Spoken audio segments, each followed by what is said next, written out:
Hello friends, welcome back all of you in S pharma. आप सभी कैसे हैं? आई होप कि आप सभी ठीक ही होंगे।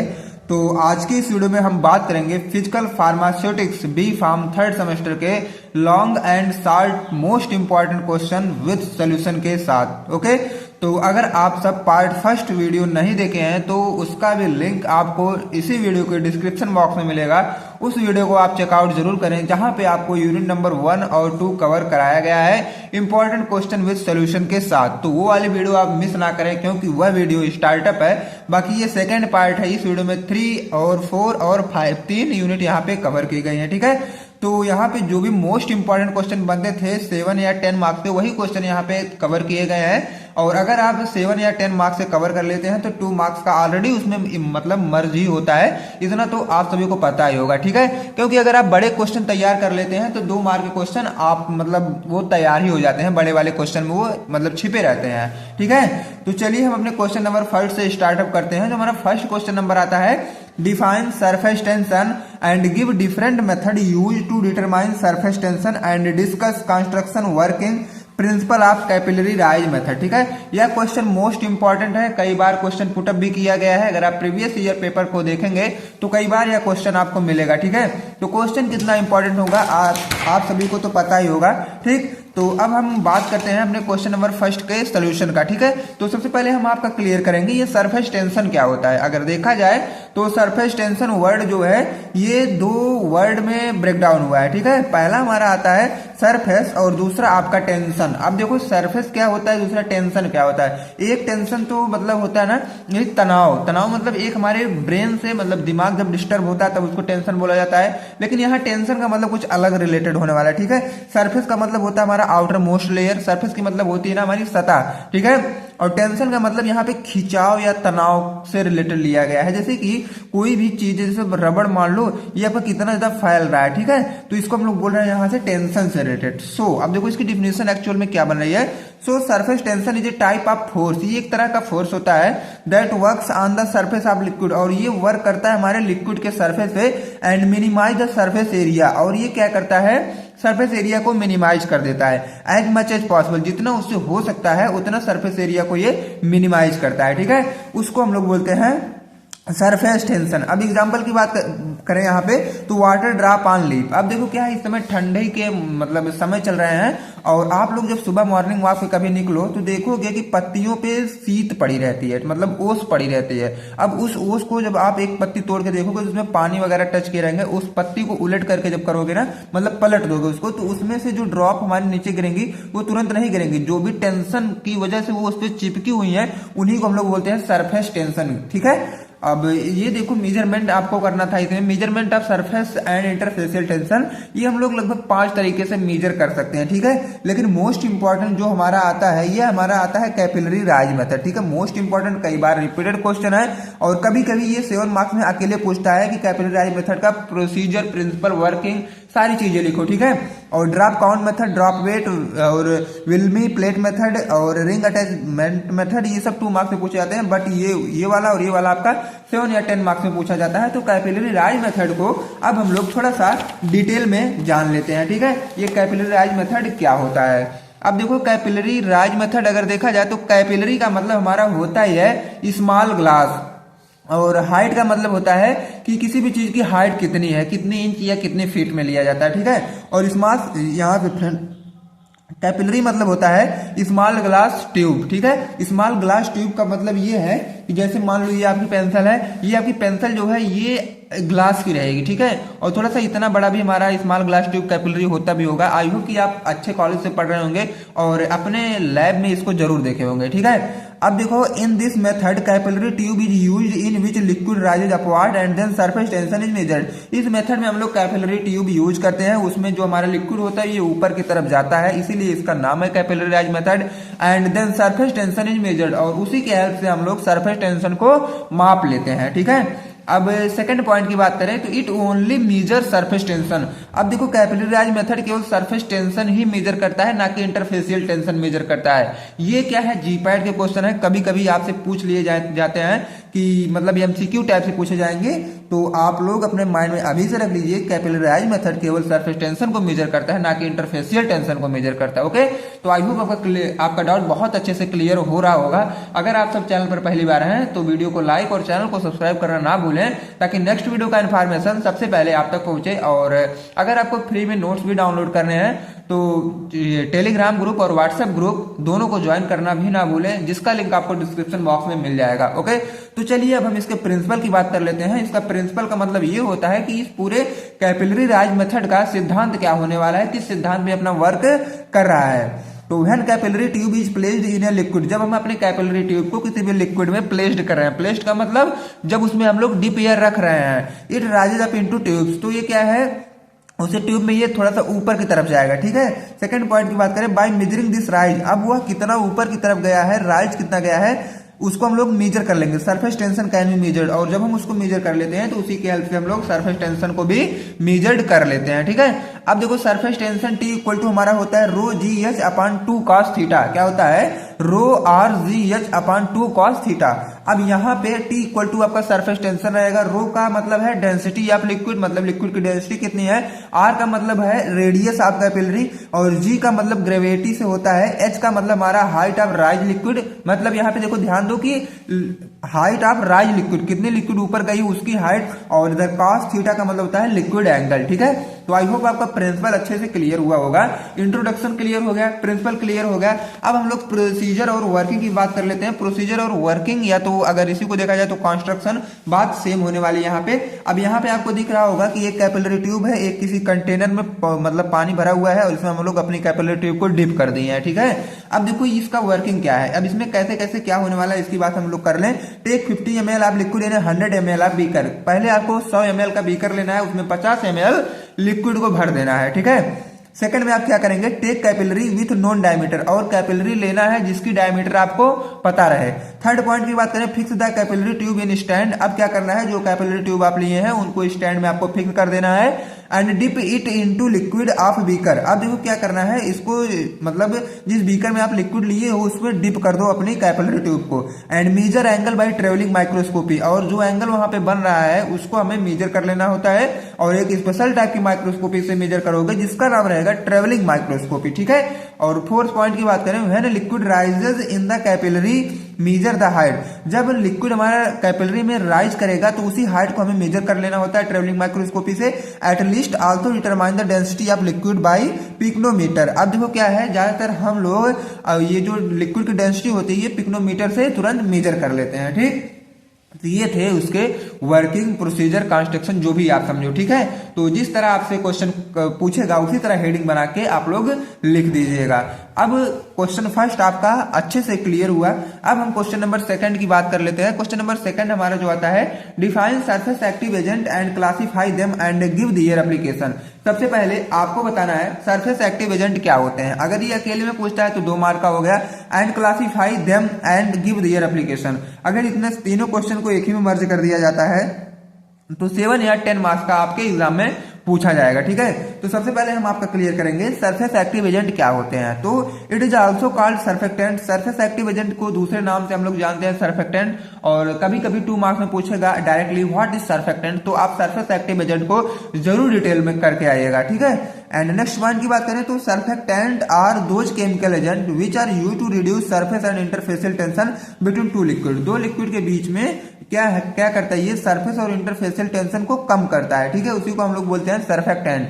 They have property of both hydrophilic and lipophilic solvent. इसमें दोनों प्रॉपर्टी होती है, हाइड्रोफिलिक सॉल्वेंट और लाइपोफिलिक सॉल्वेंट की दोनों प्रॉपर्टी होती है। आपको एक सर्फेक्टेंट दिख रहा होगा, रेड वाला पार्ट जो है ये हाइड्रोफिलिक है, बाकी जो ब्लू वाला पार्ट दिख रहा है आपको लाइपोफिलिक दिख रहा होगा। ठीक है, अगर 2 मार्क में पूछता है तो इतना आप लोग जरूर लिखें ताकि 2 मार्क आप लोग आसानी से गेन कर सकें। ठीक, अब हम क्लासीफाई ऑफ सर्फेक्टेंट की बात करते हैं, मतलब क्लासिफिकेशन करेंगे सर्फेक्टेंट का। It is mainly 2 type. अगर देखा जाए तो ये मेनली हमारे 2 ही टाइप के होते हैं, एक आयनिक होता है हमारा, दूसरा नॉन आयनिक। मतलब नॉन आयनिक और आयनिक को अब हम डिटेल में कर लेंगे। सबसे पहले हम कवर करेंगे अपने नॉन आयनिक को। नॉन आयनिक मतलब it does not contain any charge. Non मतलब नहीं, आयनिक मतलब कोई भी आयन या चार्ज, तो it does not contain any charge, इसमें कोई भी हमारा चार्ज अपने साथ ये नहीं रखता है। एग्जांपल की बात करें तो पॉलीथिलीन है, पॉलीथिलीन ग्लाइकॉल स्टीयरेट। ठीक है, पहला हमारा नॉन आयनिक सर्फेक्टेंट कौन है, पॉलीथिलीन ग्लाइकॉल स्टीयरेट और दूसरा हमारा है लॉरिल अल्कोहल इथोक्सिलेट। ठीक है, अब सेकंड की बात करें तो आयनिक सरफेक्टेंट। आयनिक सरफेक्टेंट थोड़ा सा लंबा है। अब देखो these surfactants contain ionic charge. इसमें क्या है, आयनिक चार्ज जो अपने मतलब ऐसे सरफेक्टेंट जो अपने साथ आयनिक चार्ज रखते हैं उनको हम लोग बोलते हैं आयनिक सरफेक्टेंट। ठीक, दे आर ऑफ 3 टाइप्स। अगर देखा जाए तो ये 3 टाइप के होते हैं। पहला कैटायनिक होता है, दूसरा एनायनिक होता है, ठीक है, और जो हमारा तीसरा एम्फोटेरिक होता है। तो अब सबसे पहले हम बात कर लेते हैं अपने कैटायनिक के। अब देखो कैटायनिक क्या होता है, they contain positive charge. Cationic मतलब पॉजिटिव चार्ज।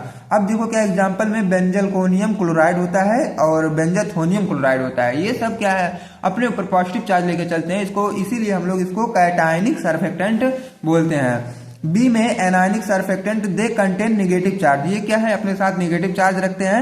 एग्जांपल की बात करें तो अमोनियम लॉरिल सल्फेट इसका एग्जांपल होता है। ओके, तो आई होप आपका डाउट बहुत अच्छे से क्लियर हो रहा होगा। अगर कहीं भी आपको डाउट होता है तो तुरंत आप लोग कमेंट बॉक्स में कमेंट कर सकते हैं, और अगर आपका डाउट अच्छे से क्लियर हो रहा है तो प्लीज कमेंट सेक्शन में एक अपना प्यारा सा अच्छा सा कमेंट जरूर करें। ठीक है, और सी की बात करें तो amphoteric, they contain both positive and negative charge and change on the basic of pH. अब देखो एम्फोटेरिक का मतलब इसमें पॉजिटिव और नेगेटिव चार्ज दोनों होंगे और बेसिक पीएच पे ये चेंज भी हो सकते हैं। ओके, अब एग्जांपल की बात करें तो एल्किल बीटेन है और एल्किल अमीडो प्रोपाइल बीटेन होता है, इसके एग्जांपल है, एम्फोटेरिक सरफेक्टेंट के एग्जांपल होते हैं। और कभी कभी 2 मार्क्स में डायरेक्टली पूछा जाता है कि एम्फोटेरिक सरफेक्टेंट क्या होते हैं, या तो कैटायनिक क्या होते हैं, या तो एनायनिक क्या होते हैं। तो आप लोग यहीं पे डाउट क्लियर कर लीजिए ताकि एग्जाम में आपको छोड़ के क्वेश्चन ना आना पड़े। ठीक है, मेरा पूरा कोशिश यही रहता है कि जो भी इंपॉर्टेंट क्वेश्चन है 2, 7, 10 मार्क्स से टोटल आपको मैं कवर करा दूं ताकि आपको कोई दिक्कत ना हो, अच्छे से एग्जाम आप लोग क्रैक कर ले जाए। ठीक, और अब हम इसके एप्लीकेशन की बात कर लेते हैं, एप्लीकेशन ऑफ सरफेक्टेंट्स। ठीक है, तो पहला एप्लीकेशन जो होता है, to reduce interfacial tension between oil and water. अब देखो ऑयल और वाटर के बीच में हमारा इंटरफेसियल टेंशन होता है, उसको कम करने के लिए हम लोग सरफेक्टेंट का यूज करते हैं। आपने कभी सोचा कि जब किसी के हाथों में तेल वगैरह लग जाता है, मोबिल ग्रीस वगैरह लग जाता है, तो सभी लोग निरमा का यूज करके उसको धुलते हैं ना। तो निरमा हमारा एक सरफेक्टेंट होता है, तो वो क्या करता है, ऑयल और वाटर के बीच का इंटरफेसियल टेंशन को रिड्यूस कर देता है। जब रिड्यूस कर देगा तो आसानी से हमारा हाथ साफ हो जाएगा। ठीक है, और सेकंड की बात करें तो use and emulsifier to stabilise emulsion. अब इमल्सन को स्टेबल करने के लिए सरफेक्टेंट को हम लोग इमल्सिफायर एज अ इमल्सिफायर भी यूज करते हैं। और थर्ड की बात करें as a detergent use to remove dirt. अब देखो डिटर्जेंट का बात आ गई ना, जैसे हमें कपड़ों में से अगर दाग धब्बे को निकालना है तो डिटर्जेंट के टाइप से भी हम सरफेक्टेंट को यूज करते हैं। फोर्थ की बात करें use to increase solubility of any liquid. किसी भी लिक्विड की सॉल्युबिलिटी को अगर बढ़ाना हो तब भी हम सरफेक्टेंट का यूज करते हैं। ठीक, तो आई होप आपको 2 क्वेश्चन अच्छे से क्लियर हुआ होगा। अब क्वेश्चन नंबर 3 की बात आती है। जो क्वेश्चन नंबर 3 आपका आता है, एक्सप्लेन सॉल्युबलाइजेशन एंड डिटर्जेंसी। अब आपको क्या बताना है, ये सॉल्युबलाइजेशन और डिटर्जेंसी। कभी कभी सॉल्युबलाइजेशन 2 नंबर में, डिटर्जेंसी 2 नंबर में। ठीक है, और अदरवाइज 7 नंबर में तो पूछता ही है, उसके लिए कोई संकोच नहीं है। ठीक, अब देखो सॉल्युबलाइजेशन की बात करें तो solubilisation is the process of increasing the solubility of very poorly soluble substance by using different surfactant. Solubilisation एक ऐसी प्रोसेस होती है, ये क्या करते हैं, मतलब 2 सब्सटेंस जो बहुत पुअरली सॉल्युबल होते हैं उनको सॉल्युबल करने के लिए हम अलग अलग सरफेक्टेंट यूज करते हैं, तब जाके अच्छे से सॉल्युबल हो पाते हैं। तो इसी प्रोसेस को हम लोग बोलते हैं सॉल्युबलाइजेशन। जैसे कि ऑयल और वाटर आपस में अभी लेस सॉल्युबल है। लेस सॉल्युबल का मतलब ऑयल और वाटर अच्छे से घुल नहीं रहे हैं, तो अगर हम सॉल्युबलाइजेशन का करवा रहे हैं तो जाहिर सी बात है सरफेक्टेंट का यूज करेंगे और दोनों लोग वैसे ऑयल और वाटर अच्छे से घुल जाएंगे। इसी प्रोसेस या इसी कंडीशन को हम बोलते हैं सॉल्युबलाइजेशन। ओके, तो आई होप कि आपका सॉल्युबलाइजेशन क्लियर हुआ होगा। अब देखते हैं हम ये डिटर्जेंसी क्या होता है। अब देखो डिटर्जेंसी का मतलब वही डिटर्जेंट से रिलेटेड बात की गई है। अब यहाँ पे the process of removing of dust particle from any substance by using detergent इसका डिटर्जेंसी। डिटर्जेंसी का मतलब ये है कि डिटर्जेंट का यूज करके किसी भी डस्ट पार्टिकल को हम अपने सब्सटेंस से जब रिमूव करते हैं तो इसको बोलते हैं डिटर्जेंसी। अब यहाँ पे एग्जाम्पल की बात कर लें तो removal of dirt from cloth with the help of detergent is called detergency. अब देखो क्या है, जब अपने कपड़े से हमें दाग धब्बे गर्दे वगैरह को निकालने रहता है तो हम लोग डिटर्जेंट का यूज करते हैं ना, तो वही बात है, इसको भी आप डिटर्जेंसी कह सकते हैं। ठीक है, और क्वेश्चन नंबर 4 की बात करें तो जो हमारा क्वेश्चन नंबर 4 आता है। अब क्वेश्चन नंबर 4 यूनिट नंबर 4 से स्टार्टिंग हो रही है। यूनिट नंबर 4 से जैसा कि आप को पूरा पढ़ना है उसमें कॉम्प्लेक्सेशन। अब जो पहला क्वेश्चन आपका 10 मार्क्स का यही बनता है, define complexation and give classification of complexation. ये कई बार क्वेश्चन पुटअप किया गया, अगर 7 नंबर में, अगर 10 नंबर में नहीं पूछा जाएगा तो 7 में पूछा जाएगा, 7 में नहीं पूछा गया तो 10 में जरूर पूछा जाएगा, ठीक है। तो इसलिए बहुत ही इंपॉर्टेंट क्वेश्चन ये सब है, तो इनको आप लोग, मैं यही कहूंगा कि अच्छे तरीके से पढ़ो, ठीक है। अब यहाँ पे ये कॉम्प्लेक्सेशन की बात हम करें, सबसे पहले कॉम्प्लेक्सेशन क्या होता है। कॉम्प्लेक्सेशन का मतलब ही होता है किसी मतलब जटिल फॉर्म बनाना। कोई भी चीज का जब जटिल फॉर्म बना लेते हैं तो उनको हम लोग बोलते हैं complexation. The process of formation of complex is called complexation. अब देखो यहाँ पे the process of formation of complex, complex बनने की प्रक्रिया को हम क्या बोलते हैं, कॉम्प्लेक्सेशन, ठीक है। अब ये कॉम्प्लेक्स क्या होता है, अब तक तो हम लोगों ने कॉम्प्लेक्स पढ़ा, कॉम्प्लेक्सेशन जाना। अब ये कॉम्प्लेक्स क्या होते हैं, When two or more species join together and form individual compound, जब दो या दो से अधिक स्पीसीज आपस में जोड़ते हैं और एक इंडिविजुअल कंपाउंड बनाते हैं तो उनको हम लोग बोलते हैं कॉम्प्लेक्स। कॉम्प्लेक्स का मतलब ये है कि दो या दो से अधिक चीजें जब आपस में जुड़ती हैं तो एक अलग से इंडिविजुअल कंपाउंड बनाती है, उनको हम लोग बोलते हैं कॉम्प्लेक्स। जैसे कि ए और बी जब दोनों आपस में जुड़े तो ए बी का कॉम्प्लेक्स बन गया, इसी कंडीशन को हम लोग कॉम्प्लेक्स बोल देते हैं, और बिल्कुल कुछ नहीं है इसमें, ठीक है। अब आगे हम लोग देखते हैं कि complex formation occur due to intramolecular forces such as. अब ये कॉम्प्लेक्स बनता कैसे है, ये कॉम्प्लेक्स इसलिए बनता है कि बीच में इंट्रामॉलिक्यूलर फोर्स लगते हैं हमारे, ठीक है। मॉलिक्यूल और मॉलिक्यूल के बीच के इंट्रामॉलिक्यूलर फोर्सेज लगते हैं, जैसे कि उसमें हमारा इन्वॉल्व होता है covalent bond, hydrogen bond, van der Waals forces, ठीक है। 3 के हेल्प से हमारा कॉम्प्लेक्स बनता है। अब देखो आपको क्या करना है, क्लासिफिकेशन करना है कॉम्प्लेक्स का, ठीक है। तो ये क्वेश्चन थोड़ा सा लेंदी होगा, कॉम्प्लेक्सेशन ये बहुत ही डिटेल में आपको पढ़ना है, और जितना डिटेल में पढ़ा रहा हूँ उतना इंपॉर्टेंट ये क्वेश्चन भी है। तो क्लासिफिकेशन ऑफ कॉम्प्लेक्सेशन की बात करें, यहाँ पे आपको फ्लो चार्ट दिख रहा होगा कॉम्प्लेक्सेशन का। तो पहला हमारा मेटल कॉम्प्लेक्सेज है, दूसरा ऑर्गेनिक मॉलिक्यूलर कॉम्प्लेक्सेज है, तीसरा इंक्लूजन, यहाँ पे फ्रेंड्स एन मैं नहीं लिखा हूँ उसके लिए आप सभी से सॉरी, इंक्लूजन या ओक्लूजन कॉम्प्लेक्सेशन यहाँ पे है, ठीक है। अब मेटल कॉम्प्लेक्सेज में बोले तो इनऑर्गेनिक टाइप है, चिलेट्स हैं, ओलेफिन टाइप से, एरोमेटिक टाइप है। और ऑर्गेनिक मॉलिक्यूलर कॉम्प्लेक्सेज में बोले तो क्यून हाइड्रोन टाइप है, पिक्रिक एसिड टाइप है, केफीन टाइप है, और पॉलीमर टाइप है, ठीक है। अब यहाँ पे देखो इंक्लूजन या ओक्लूजन कॉम्प्लेक्सेशन में क्लैथरेट कॉम्प्लेक्स है, चैनल लैटिस है, यहाँ पे बीच में स्लैश नहीं रहेगा, ये दोनों आपस में एक ही है, चैनल लैटिस, और लेयर टाइप और मोनोमॉलिक्यूलर टाइप है, ठीक है। तो अब हम क्या करेंगे, जितना भी यहाँ पे पॉइंट या टॉपिक लिखा गया सबको डिटेल करना है, और जब सब डिटेल हो जाएंगे तो क्लासिफिकेशन कॉम्प्लेक्सेशन का हो गया, और आप 10 मार्क्स इजी वे में गेन भी कर सकते हैं, ठीक है। अब मेटल कॉम्प्लेक्सेज की बात करें, ये मेटल कॉम्प्लेक्सेज क्या होते हैं, जैसा कि कॉम्प्लेक्सेज आप सभी ने देख ही लिया कि कॉम्प्लेक्सेज और कॉम्प्लेक्स क्या होते हैं। तो इसमें अब हमें क्या करना है, केवल मेटल को ऐड कर देना है। अब देखो मेटल को ऐड कर दोगे कोवेलेंट बॉन्ड की हेल्प से तो कॉम्प्लेक्सेशन हो गया हमारा। बीच में देखो मेटल आयन है और इसके चारों तरफ हमारे लिगेंड ऐड हो जाते हैं कोऑर्डिनेट बॉन्ड की हेल्प से, तो हमारा कॉम्प्लेक्स बन गया। और किसका कॉम्प्लेक्स बता, मेटल का हमारा कॉम्प्लेक्स बन गया। तो यहाँ पे मेटल ऐड हुए ना, तो metal ion complexes are those complexes which form by coordinate bond between metal ion and ligand.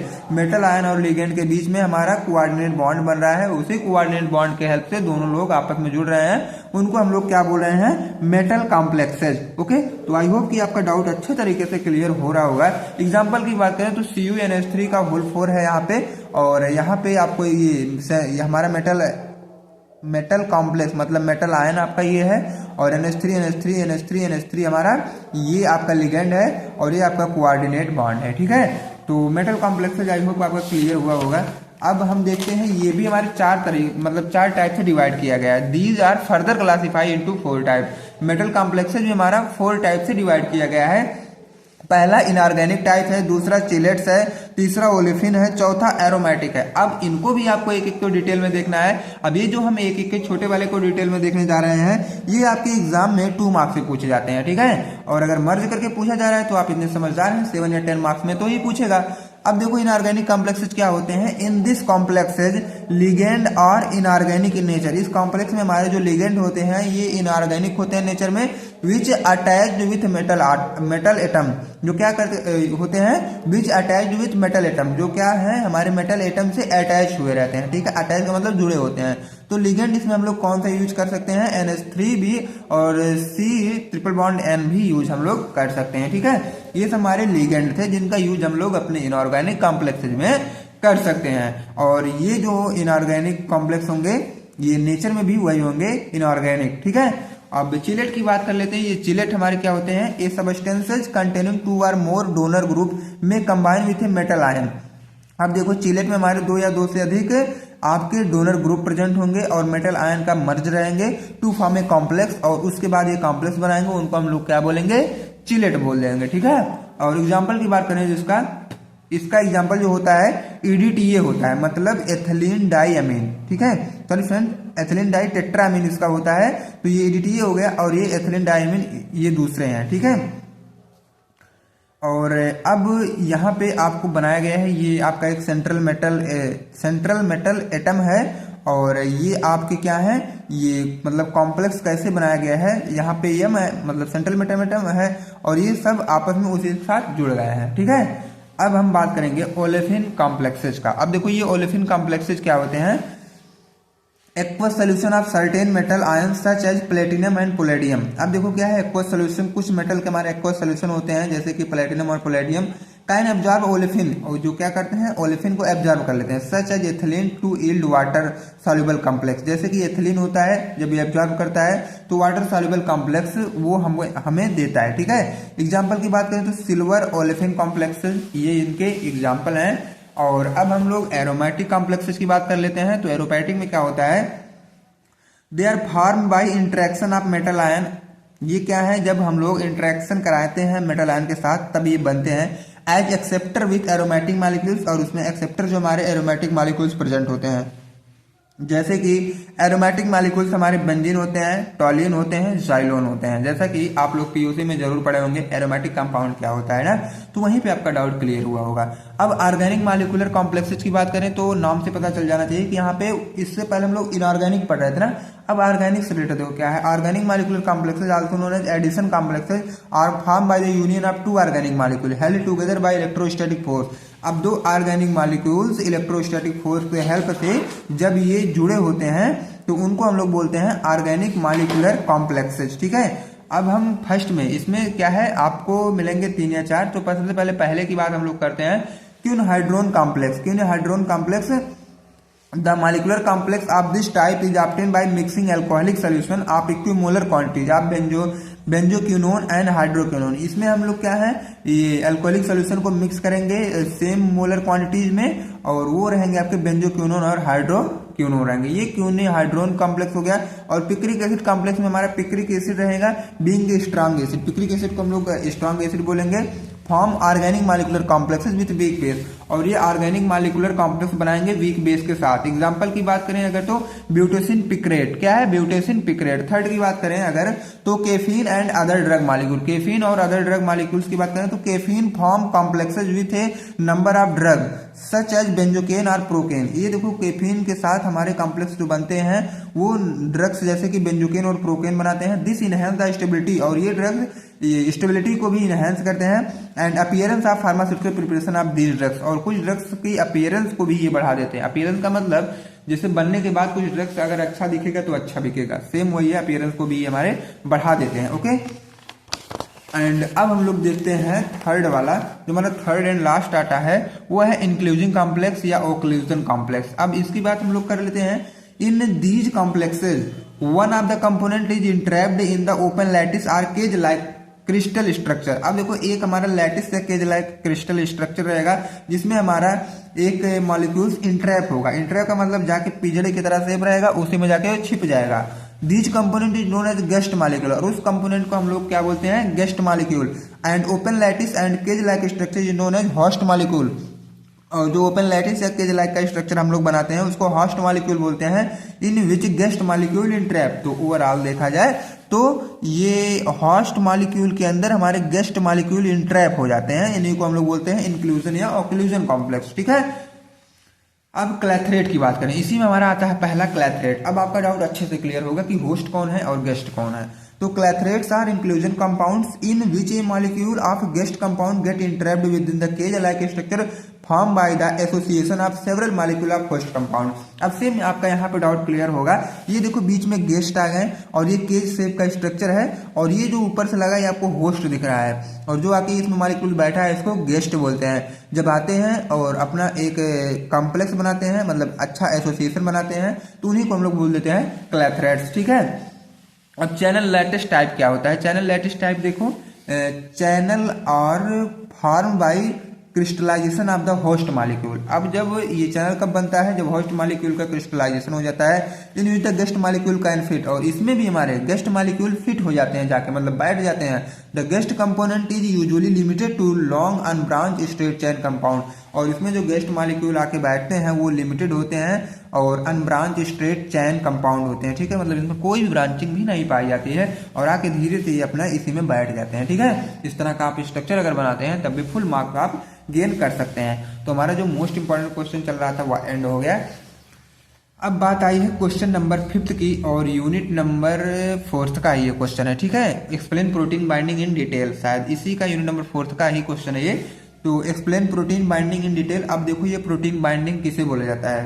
तो protein binding normally I hope कि सभी को पता होगा, the phenomena of complex formation of drug with protein. अब देखो ये एक ऐसी फिनोमेना है जिसमें ड्रग जो है प्रोटीन के साथ बाइंड करता है। उस फिनोमेना या प्रोसेस को हम लोग बोलते हैं प्रोटीन ड्रग बाइंडिंग। एग्जाम्पल की बात करें तो प्रोटीन इधर है और ये इसमें जो थोड़ा थोड़ा जगह आपको दिख रही है इसको हम लोग साइट बोलते हैं, और हमारे इधर से ड्रग क्या है इसी साइट पे, प्रोटीन की साइट पे जाके बाइंड होता है, इसी को हम लोग बोलते हैं प्रोटीन बाइंडिंग। और प्रोटीन बाइंड इस ओवरऑल प्रोसेस को प्रोटीन बाइंडिंग प्रोसेस, और प्रोटीन बाइंडिंग साइट हमारी ये है, प्रोटीन ये है, ड्रग्स हमारा ये जाके बाइंड हो रहा है, ठीक है। तो आई होप आपका क्लियर हुआ होगा डाउट जो भी है।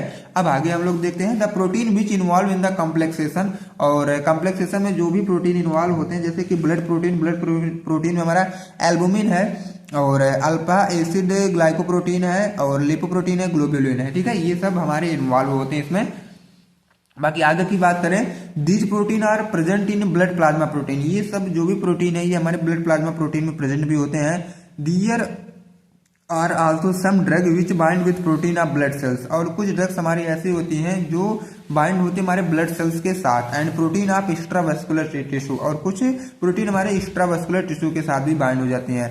बट इन मैक्सिमम केसेज, लेकिन मैक्सिमम केसेज में drug bind with blood protein, और जो ड्रग होती है ये ब्लड प्रोटीन के साथ बाइंड होती हैं, ठीक है। अब मैकेनिज्म इसका पढ़ लेना आपको बहुत इंपॉर्टेंट होता है। अब हम मैकेनिज्म की ही बात करने वाले हैं इसमें। अब देखो यहाँ पे मैकेनिज्म दो तरीके से होता है, एक रिवर्सिबल एक इरिवर्सिबल, ठीक है।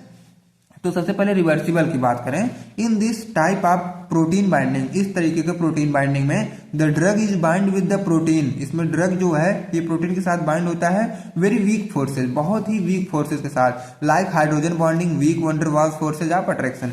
या तो इसमें देखो क्या होता है, जो प्रोटीन हमारी ड्रग से बाइंड होती है बहुत ही वीक फोर्स के साथ बाइंड होती है, और वह वीक फोर्स आपके हाइड्रोजन बॉन्ड या वीक वंडर वाल्स फोर्सेज के साथ ये अट्रैक्ट होती है, ठीक है। अब आप माइंड अपना लगाओ कि जब ये वीक वंडर फोर्सेज से ज्वाइन हो रही हैं तो कभी भी ये टूट सकती हैं। So they can easily release the drug and drug become free, इसलिए ये आराम से ड्रग को रिलीज कर देती हैं और ड्रग्स हमारा फ्री हो जाता है। And it bind with the receptor, और वो प्रोटीन हमारे रिसेप्टर पे जाके फिर से बाइंड हो जाती हैं।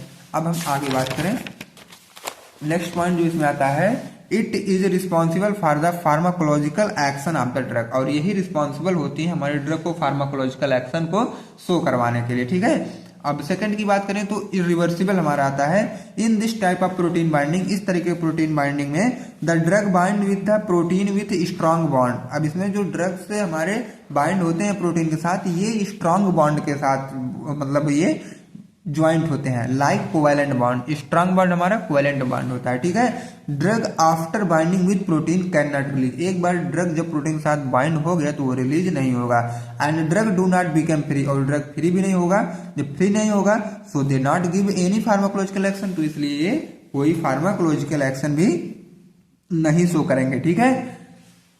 एंड अब हम लोग क्वेश्चन नंबर 6 की बात करते हैं, define Sorensen pH scale and explain electrometric and calorimetric method of pH determination. सबसे पहले आपको बताना है सोरेनसन पीएच स्केल के बारे में, उसके बाद इलेक्ट्रोमेट्रिक और कैलोरीमेट्रिक मेथड क्या होता है पीएच डिटर्मिनेशन के लिए, वही आपको बता देना है, ठीक है। तो अब हम यहाँ पे बात करें तो पीएच, सबसे पहले ये जानो पीएच का फुल फॉर्म क्या होता है। पीएच का फुल फॉर्म हमारा होता है पोटेंशियल या पावर ऑफ हाइड्रोजन, ठीक। सेकंड की बात करें, it is given by Sorensen, ये किसके द्वारा दिया गया था पीएच स्केल का मैटर, सोरेनसन के द्वारा। So it is also called as Sorensen pH scale, इसीलिए इनको सोरेनसन पीएच स्केल के नाम से भी रखा गया, क्योंकि वो साइंटिस्ट अपने नाम से ये लेके आए थे, तो इसलिए इनके नाम से ये रख दिया गया सोरेनसन पीएच स्केल, ठीक है। जिसमें पी का मतलब पोटेंज मींस पावर होता है और एच का मतलब होता है हमारा हाइड्रोजन। तो pH define as a negative logarithm of the hydrogen ion concentration, pH equal to minus log H plus, ठीक है। ये है इनके फार्मूला पीएच के हमारे। अब हम आगे देख लेते हैं पीएच स्केल, जो कि 2 मार्क में आपको बनाने के लिए यह स्केल आ सकती है, ठीक। तो अगर हम कुछ इस तरह अपना नोट्स करते हैं तो आपको अच्छे तरीके से पीएच स्केल क्लियर होगा। अब देखो यहाँ पे ये आपका सोरेनसन पीएच स्केल है, और अगर 7 पे आती है रीडिंग तो न्यूट्रल है, 7 से ऊपर हमारा बेसिक या अल्कलीन है, और 7 से कम आता है तो हमारा एसिडिक होगा, ठीक है। ये आपका पीएच स्केल था। अब इलेक्ट्रोमेट्रिक मेथड हम लोग जानेंगे पीएच को डिटर्मिनेशन करने के लिए, इलेक्ट्रोमेट्रिक मेथड। अब इलेक्ट्रोमेट्रिक मेथड, इसमें जो ऑपरेटस लगता है उसको हम लोग पीएच मीटर बोलते हैं। Apparatus is known as a pH meter, ठीक। It consist a voltameter which connected with 2 electrode, इसमें वोल्टामीटर भी प्रेजेंट होता है जो कि 2 इलेक्ट्रोड से जुड़ा होता है। पहला स्टैंडर्ड इलेक्ट्रोड हमारा होता है, दूसरा स्पेशल इलेक्ट्रोड होता है। और स्टैंडर्ड इलेक्ट्रोड को हमें क्या है पोटेंशियल पता होता है, मतलब नोन एज अ पोटेंशियल। और स्पेशल इलेक्ट्रोड में which enclose in a glass membrane, ये किसी ग्लास मेम्ब्रेन में पूरा पैक्ड हुए रहते हैं, ठीक है। That allow migration of H plus ion, और माइग्रेशन मतलब एच प्लस आयन की मूवमेंट भी यही अलाउ करते हैं। And it contain reference solution of dilute HCl, और यही मतलब क्या है डाइल्यूट HCl के रेफरेंस सोल्यूशन भी यही कंटेंट मतलब अपने साथ रखे रहते हैं। तो स्पेशल इलेक्ट्रोड जैसे नाम स्पेशल वैसे काम भी इसका स्पेशल ही होने वाला है। अब इसके हम लोग वर्किंग की बात कर लेते हैं, मतलब ये वर्किंग कैसे करेगा। The electrode are dipped in the solution, ये जो इलेक्ट्रोड हैं इनको हम लोग सोल्यूशन में डिप्ड करेंगे, ठीक है, जिसको हमें टेस्ट करना होता है। If the solution pH differ from solution pH, अब देखो जो सोल्यूशन पीएच है ये दूसरे सोल्यूशन पीएच से अगर डिफरेंट होगा, then solution passes electric signal to a meter that display the reading in pH unit. अब देखो उसमें हम लोग क्या है इलेक्ट्रिक सिग्नल मतलब प्रोवाइड करेंगे, और वहां पे एक मीटर भी जुड़ा रहेगा जिसमें पूरी रीडिंग हमें दिखेगी, ठीक। अब फिर हम आगे बात कर लेते हैं नेक्स्ट पॉइंट का। ए चेंज इन टेम्परेचर, जो भी टेम्परेचर में बदलाव हो रहा है, can cause an error in the pH reading, तो मतलब वहां पे आपको देखना होगा कि कोई भी मतलब एरर ना आए हमारे पीएच रीडिंग में। टू प्रिवेंट दिस, इसको रोक के मतलब हमें क्या है इसको रोकना पड़ता है। A temperature compensation resistance include A circuit and emerge in the solution. अब देखो उसमें क्या हमारा टेम्परेचर कंपेंसेशन भी प्रेजेंट होता है जो कि रेजिस्टेंस का काम करता है पूरे सर्किट में, और उसको क्या है सोल्यूशन में इमर्ज करा देते हैं हम लोग, ठीक है। अब पूरी असेंबली देखो यहाँ पे, तो कुछ इस तरह आप लोग अपने एग्जाम में बना सकते हैं। स्टैंडर्ड आपका इलेक्ट्रोड है, रेफरेंस है, और इधर टेस्ट सोल्यूशन में पूरा रखा गया है। थर्मो कंपेंसेटर है, और थर्मो कंपेंसेटर में हमारा पीएच एम्पलीफायर लगा होता है, और पीएच इंडिकेटर का 1 मीटर इधर लगा होता है, बाकी आपका रीडर लगा होता है, ठीक है। इसी को हम लोग बोलते हैं इलेक्ट्रोमेट्रिक मेथड। अब ये कैलोरीमेट्रिक मेथड जो बात कर रहे हैं हम लोग, तो कैलोरीमेट्रिक मेथड क्या होता है। सबसे पहले आपको क्या करना है, टेक ए कैलोरीमेट्री पेपर, आपको कैलोरीमेट्रिक पेपर लेना है, and dip into sample solution, और उसको सैंपल सोल्यूशन में डिप कर देना है। Which we have to determine the pH, तब जाके हमें पीएच को डिटरमाइन करना होता है। Then obtain colour is completed with the standard table of calorimetric, उसके बाद हमें जो भी कलर आ रहा है उसको हमें क्या करना है, मतलब फाइंड आउट या मेजरमेंट करना है, ऐसा समझो, ठीक है। Then pH value is obtain according to their colour, उसके बाद पीएच वैल्यू जो मिलेगी आपको कलर के अकॉर्डिंग हमें उसको मेजर करना होता है, ऑलरेडी मैं बता ही दिया। According to pH value we determine, pH value के अकॉर्डिंग हम डिटरमाइन करेंगे that the solution is acidic और बेसिक और न्यूट्रल, जो सोल्यूशन आपको मिल रहा है वो एसिडिक है कि बेसिक है कि न्यूट्रल है, ठीक है। अब यहाँ पे आपको दिख रहा होगा स्टैंडर्ड कैलोरीमेट्रिक टेबल ही आपका है, ठीक है। और पेपर इधर है, टेस्ट सोल्यूशन इधर है, पेपर को हम लोग डिप कर रहे हैं, और एसिडिक बेसिक अभी ये पता चल जाता है, इसमें प्रोसीजर आप लोगों ने पढ़ लिया। तो अब हम फाइनली क्वेश्चन नंबर 7 की बात करते हैं। क्वेश्चन नंबर 7 जो हमारा आता है, define buffered isotonic solution and give different method of adjusting tonicity of solution. Buffered isotonic solution क्या होता है, यहाँ पे आप लोग ध्यान दीजिएगा कि आइसोटोनिक सोल्यूशन की ही बात की जा रही है, ठीक है। तो solution that have the same osmotic pressure as body fluids, हमारे बॉडी फ्लूइड से जो इसका ऑस्मोटिक प्रेशर होता है इस सोल्यूशन का वो सेम रहेगा।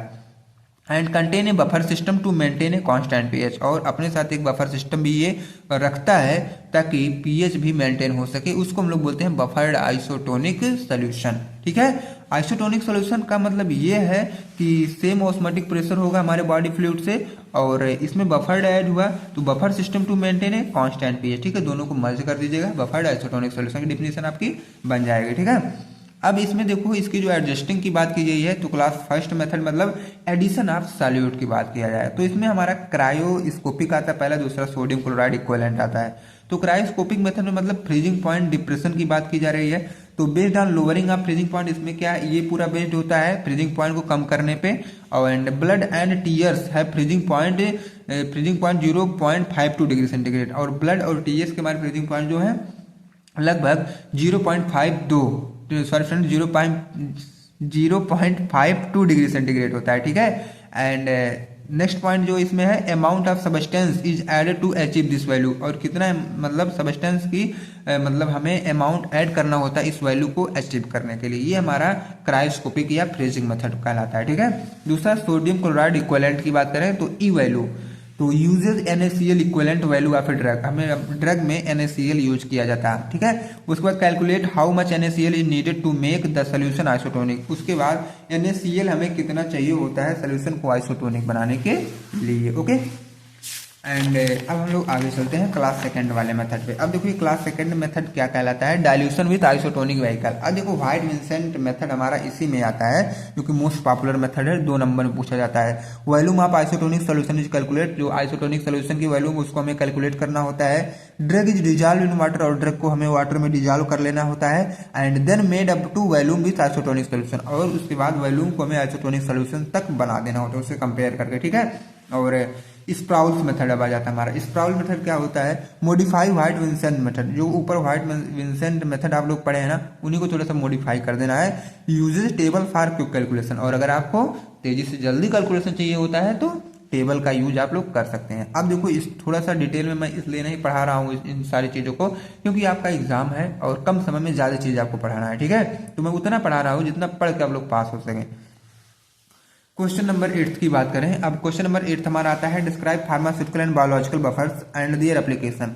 फार्मास्यूटिकल एंड बायोलॉजिकल बफर्स क्या होते हैं, उनको एप्लीकेशन के साथ मतलब उसका यूज के साथ बताना है। सबसे पहले फार्मास्यूटिकल सिस्टम ही क्या होता है इसकी बात हम करें तो the buffer play an important role in pharmaceutical preparation to enjoy pH condition for the medicinally active compound. अब अगर देखा जाए तो इसमें बफर्स जो हमारे होते हैं, जैसे मान लो ये हम कोई आई ड्रॉप्स बना रहे हैं। ठीक है, आई ड्रॉप्स बना दिए, आई का पीएच जैसे कि केवल मानो, ठीक, आई का पीएच अगर मान लो कि हमारा 4 होता है। ठीक है, अब ये जो हम आई ड्रॉप बना रहे हैं उसका भी तो पीएच 4 करना पड़ेगा, तभी तुम्हारी आग इसको मतलब एक्सेप्ट कर पाएगी।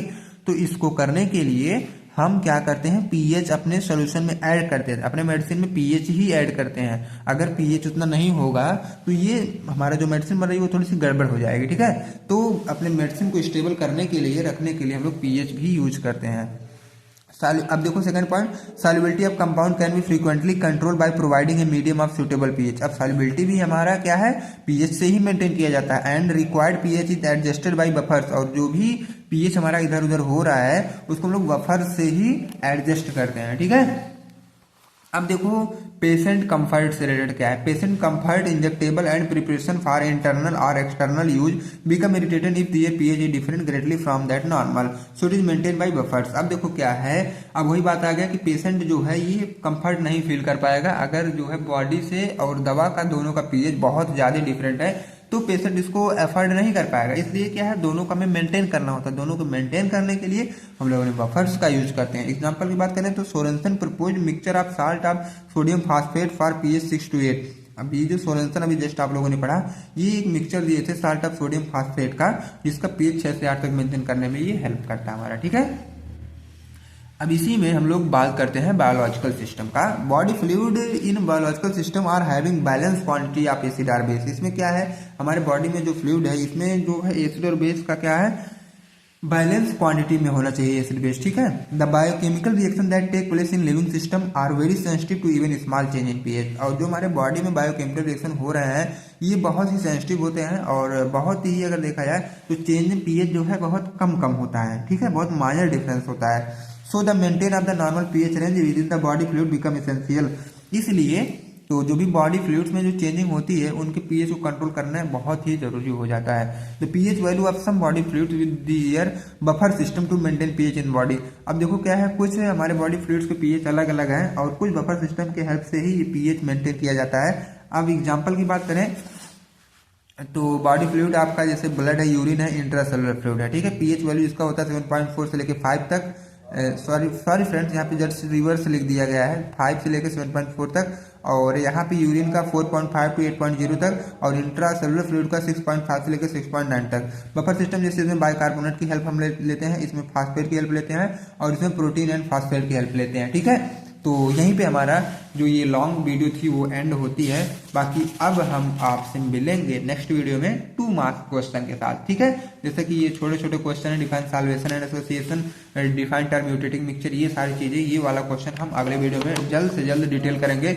अगर आप भी वीडियो पे नए हैं तो चैनल को सब्सक्राइब और वीडियो को लाइक करना ना भूलें ताकि नेक्स्ट वीडियो का इन्फॉर्मेशन सबसे पहले आप तक पहुंचे। Thanks for watching this video.